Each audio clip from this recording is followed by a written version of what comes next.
Se le conoce históricamente como la decena trágica. Todavía su servidor no se logra contestar por qué decena trágica, de verdad, lo digo de manera honesta. Sin embargo, bueno, pues así se le dio a conocer, y quien nos viene a compartir sus conocimientos, porque espero que algún día alguno o alguna de las que están aquí pues también llegue a este lugar y nos comparta lo que sabe hacer.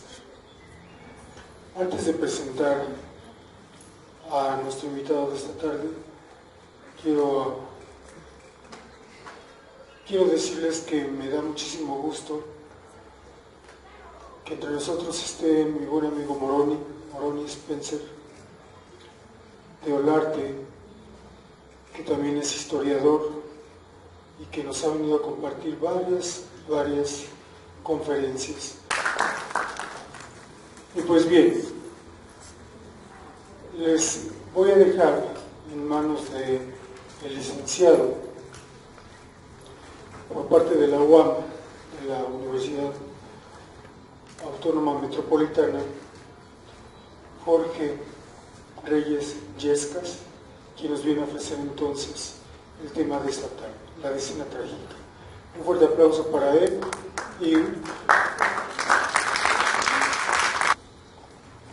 muchas gracias, profe Víctor, y también muchas gracias a los que vinieron se dieron el tiempo de venir a esta conferencia.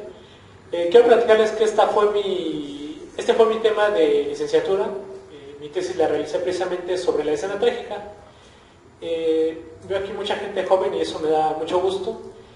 Seguramente en la prepa, en la secundaria, les platicaron de la escena trágica y les contaron que fue un levantamiento armado en el cual Victoriano Huerta, el borrachín de Victoriano Huerta, le quitó la presidencia a Francisco I. Madero. Bueno, a grandes rasgos parece ser que eso pasó, pero a mí lo que me interesó sobre la escena trágica fue cómo vivieron las personas del común, las personas normales, la gente que salía diariamente a trabajar, cómo lo percibieron, qué hicieron, qué les cambió la vida. Porque de escena trágica se refiere a 10 días de guerra en la Ciudad de México. 10 días en los que las personas en sus casas no podían salir porque había una metralleta puesta en la esquina de su casa. Entonces, si tú salías a comprar el pan, no sé, a darte una vuelta y se activaba la metralleta, pues no sabías si ibas a regresar con bien. La siguiente diapositiva, Almita, por favor. Lo que me inspiró a estudiar sobre la escena trágica fue este libro. Es una de las mejores novelas que existen sobre la Revolución Mexicana, se llama Tropa Vieja, y fue escrita por el general Francisco Urquizo. En este libro se platica, bueno, es la historia de un peón que cierto día pues está de fiesta y se le pasan las copas, agrede a los policías y se lo llevan de leva y termina sirviendo en el ejército. Como soldado le toca las fiestas del centenario de la independencia de México y le toca el inicio de la Revolución Mexicana. El final de este libro es precisamente en la escena que el gobierno logró recuperar el Palacio Nacional, en el Zócalo, todo eso estaba a favor de lo recuperó un general llamado de apellido Vilar, y el colegio militar escoltó al presidente Madero desde el castillo de Chapultepec.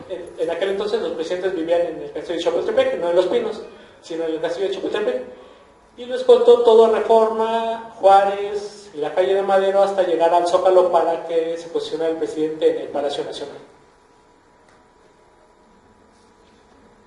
La gente de Félix Díaz quiso tomar el palacio, pero se encontró con que pues ya lo había recuperado el gobierno y tuvo que ir a esconderse a la Ciudadela. Está actualmente por Metro Valderas y es hoy una biblioteca muy buena. En aquel entonces era una bodega de armas que se dice que tenía parque para 2 meses, para mantenerse durante 2 meses atacando las posiciones del gobierno. Así. Y bueno, iniciamos a la parte de mi tema, la escena trágica. A pesar de que la escena trágica se refiere a 10 días de guerra en la Ciudad de México, se ha escrito más sobre las acciones de Madero, de su gobierno y de los militares, que sobre lo trágico que resultaron los enfrentamientos para los habitantes de la ciudad, quienes pasaron en aquellos días literalmente toreando las balas al salir de sus casas. La historia de la vida cotidiana se dedica a estudiar los procesos de creación y modificación de hábitos que el ser humano realiza todos los días. Es la historia de cómo la gente sobrevive, de cómo se gana el pan. En esta ocasión es interesante conocer cómo las personas se enfrentaron 10 días de sangre y hambre en la Ciudad de México. Y bueno, como les dije, empezó un domingo. ¿Qué le pasó a la gente normal el domingo? Pues para empezar, no se pudieron desplazar a gusto por los lugares en los que solían ir o a los que querían ir porque la línea de tranvía estaban intervenidos. Es como si hoy en día a alguien se le ocurriera tomar el metro y pues imagínense, nos vamos a tener que desplazar a pie. Bueno, en aquel entonces se desplazaron a caballo, o no creo que hubiera taxis en aquel entonces. Así que fue la primera modificación y los tranvías dejaron de funcionar, que eran el principal medio de transporte, dejaron de funcionar durante toda esa escena trágica. Todos los mexicanos de aquel entonces en domingo, o casi todos porque somos una población mayoritariamente católica, solían ir a misa. Y lo que ocurrió fue que pues, Palacio Nacional se encuentra al lado de la Catedral Metropolitana. Hubo una batalla por tomar Palacio Nacional justo cuando venía la gente saliendo de misa. Entonces imagínense, vamos saliendo de misa, empiezan los balazos, la gente corre despavorida y en esa balacera hubo cerca de 500 muertos de personas que realmente no tenían nada ni tenían la culpa de que Félix Díaz estuviera en contra del gobierno de Madero y no, gente inocente que cayó en aquellos días. Relataban la gente de aquel entonces que podías ver corriendo pues, a la gente que limpiaba los zapatos, al que vendía el periódico, a la señorita con su rosario saliendo de misa, en fin, no, una cosa tremenda. Y la gente salvó sus vidas metiéndose a los locales comerciales que están sobre la calle Madero. Ahí la gente se amontonó y hasta que terminaron los disparos. Bueno, quiero platicarles de este libro, Mi pueblo en la revolución. Es un trabajo bastante interesante que realizó la sección de Culturas Populares del Instituto Nacional de Antropología e Historia. Fueron y le preguntaron, era 1986 algo así, y le preguntaron a los viejitos que tuvieran como 10 años en la revolución, que en aquel entonces ya tendrían como 80, 90 años, que escribieran sus memorias sobre lo que se acordaban de lo que había pasado en la revolución.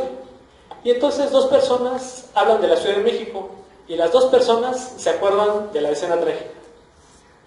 Jesús Colín Castañeda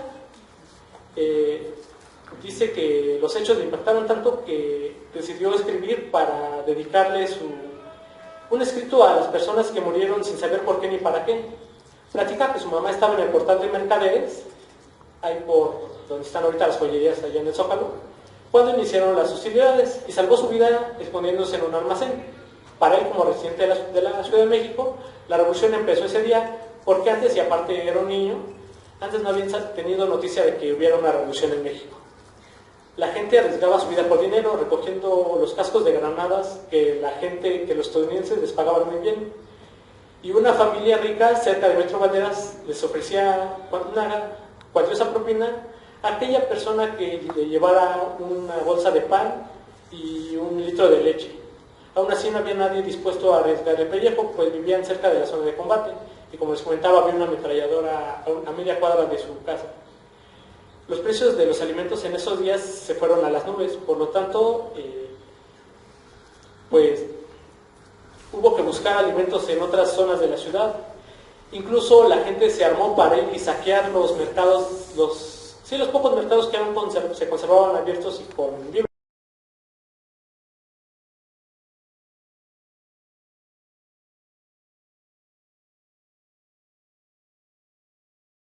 Cómo avanzaban el frente de batalla, cómo se movían los soldados, hacia dónde iban, así. La carestía de víveres que había en aquel entonces, y cómo ahí se reporta cómo de repente Estados Unidos decidió que para proteger a los ciudadanos estadounidenses debían ellos poner buques, poner a sus barcos a cuidar los puertos mexicanos, por si en algún momento para Madero era la situación incontrolable, ellos desembarcar y tomar, bueno, ellos venir y poner el orden como se les ocurre hacer en todo el mundo a los estadounidenses. Y es curioso, a pesar de que había balas en las calles, un día a unos maderistas se les ocurrió salir a hacer una manifestación para que se detuviera la guerra. Son puros hombres y hay hasta niños, pero pues es sorprendente cómo tuvieron el valor de salir a las calles a pedir que se parara la guerra cuando había balazos en cualquier lado. Después de la escena trágica, al siguiente mes ya había una película sobre la escena trágica y se exhibía en el Teatro Zaragoza. Claro, porque el gobierno de Victoriano Huerta pues pretendía legitimarse. Y bueno, estos son libros que, si a ustedes les interesa más sobre el tema, pues pueden acercarse a esos libros. Yo les platiqué de la novela Tropa Vieja, está muy buena y muy interesante, se los recomiendo mucho. Uno de los libros más que te platican sobre la escena trágica de manera más amena, más rápida, más fluida, es el de Paco Taibo, que se llama Temporada de Sopilotes. Los sopilotes son Victoriano Huerta y Aureliano Blanquet, que andaban ahí buscando carroña, según Paco Taibo. En los últimos días del presidente Madero, de Manuel Márquez Sterling, él era el embajador de Cuba y estuvo con Madero después de la escena trágica. Durante 5 días Madero estuvo en la cárcel. Entonces Sterling, este embajador, estuvo con él en la cárcel, vigilándolo, apoyándolo y en todo lo que necesitara, y cuidando a su familia, mandando recados, en fin. Era un gran amigo de Madero y ahí estuvo con él hasta los últimos días de Madero. Hay una oración al 9 de febrero que es un poema de Rodolfo Reyes, que era el hijo de Bernardo Reyes. Su papá murió en la escena trágica y él 50 años después le hace un poema bastante extenso que también nos invita a ver cómo habían sido esos días. Y bueno, también ya les hablé de Mi pueblo en la revolución. Por mi parte eso sería todo. Si hay alguna pregunta, pues con gusto que se lo respondemos. Muchas gracias.